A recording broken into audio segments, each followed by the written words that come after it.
అమరావతి రాజధాని ప్రాంత రైతులే చంద్రబాబును నమ్మడం లేదని వైఎస్ఆర్సీపీ విద్యార్థి విభాగం గుంటూరు జిల్లా అధ్యక్షులు వినోద్ ఆరోపించారు.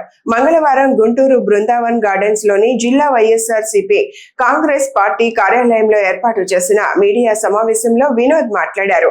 చంద్రబాబు మోసం చేస్తున్నాడని గ్రహించిన రైతులు వైఎస్ఆర్ కాంగ్రెస్ పార్టీని ఆశ్రయించడం జరిగిందన్నారు. రైతుల సమస్యలు తెలుసుకునేందుకు వెళ్తున్న తమ వైఎస్ఆర్ కాంగ్రెస్ పార్టీ నాయకులపై టీడీపీ గూండాలు దాడికి పాల్పడడం దుర్మార్గమన్నారు.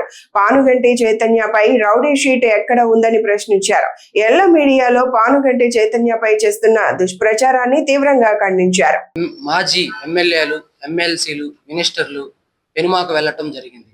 రైతుల సమస్యలు తెలుసుకోవడం కోసం వెళ్తే లీగల్ టీము మీద, వైఎస్ఆర్సీపీ నాయకుల మీద కోడిగుడ్లతోటి, రాళ్లతోటి, కార్లు, వాహనాల మీద దాడి చేయటం విద్యార్థి విభాగం తరపున మేము చాలా ఖండిస్తున్నాం. కూటమి ప్రభుత్వానికి ఒకటే చెప్తున్నా, విద్యార్థుల సమస్యలు తీర్చమని ప్రశ్నిస్తే అక్రమ అరెస్టులు, అక్రమ కేసులు బనాయించటం ఎంతవరకు కరెక్ట్ అని నేను దీన్ని తీవ్రంగా ఖండిస్తున్నాను. మా రాష్ట్ర వైఎస్ఆర్సీపీ విద్యార్థి అధ్యక్షుడు పానుగంటి చైతన్య గారి మీద అక్రమ కేసులు బనాయించి కుట్రతో కక్ష రాజకీయాలు చేయాలని చెప్పి నారా లోకేష్ టీం మొత్తం దీన్ని చాలా పెద్ద వ్యవహారంలో తీసుకువెళ్ళి నగర బహిష్కరణ చేద్దామని ఎస్సీ ఎస్టీ కేసులు పెట్టి, అల్ట్రాసిటీ ఎస్సీ ఎస్టీ కేసులు పెట్టి దీన్ని చాలా తీవ్రంగా చేసి నగర బహిష్కరణ చేసి చేద్దామని చెప్పేసి కూటమి ప్రభుత్వం పాల్పడుతుంది. అమరావతి రాజధాని వైఎస్ఆర్ కాంగ్రెస్ పార్టీ నాయకుల మీద జరిగిన దాడిని విద్యార్థి విభాగం చాలా తీవ్రంగా ఖండిస్తుంది. దాన్ని ఖండిస్తాయి ప్రెస్ మీట్.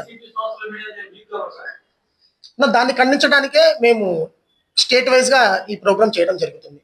దీని తర్వాత ఎక్స్ట్రా నిరసనలు కూడా చేస్తాము. పానుగంటి చైతన్య మీద రౌడీ షీటర్ చూపి మన వాళ్ళని రౌడీ షీటర్ చైతన్య అని వాళ్ళ ఈ పత్రికలో వేసుకుంటే సరిపోయిందా? లిఖితపూర్వకంగా ఆధారాలు ఉంటాయి కదా డిపార్ట్మెంట్ వాళ్ళ దగ్గర, ఎవరి దగ్గర. ఆ రౌడీ షీట్ అనేది చైతన్య మీద లేదు. అసలు రౌడీ షీట్ అనేది ఎందుకు ఓపెన్ చేస్తారన్న? ఆయన ఏమైనా చేశాడా? స్కూల్ విద్యార్థులు పడుతున్న బాధల గురించి రోడ్లు ఎక్కితే రౌడీ షీట్ ఓపెన్ చేస్తారా? ఎప్పుడూ లేదు. మన ఆంధ్ర రాష్ట్రంలో జరిగిన దౌర్భాగ్యం ఏంటంటే, మంగళగిరిలో ఫీజు రిమోర్స్మెంట్ బకాయిలు చెల్లించాలయ్యా అని చెప్పి ఎడ్యుకేట్ ఆఫీస్ దగ్గర నిరసన కార్యక్రమం చేస్తే రోడ్డు మీద నిరసన చేయకూడదని చెప్పి అతన్ని 14 రోజులు రిమాండ్లో పెట్టారు. చైతన్య గారిని ఒకరి మీద కేసు పెట్టి లోపల రిమాండ్లో పెట్టారు. దానికి రౌడీ షీట్ ఓపెన్ చేస్తే చేసుకోమనండి. ఆయన ఎక్కడ దందాలు చేయలేదు, ఎవరిని కొట్టలేదు, ఎవరిని చంపలేదు. ఆల్రెడీ జరుగుతుంది అది కూడా.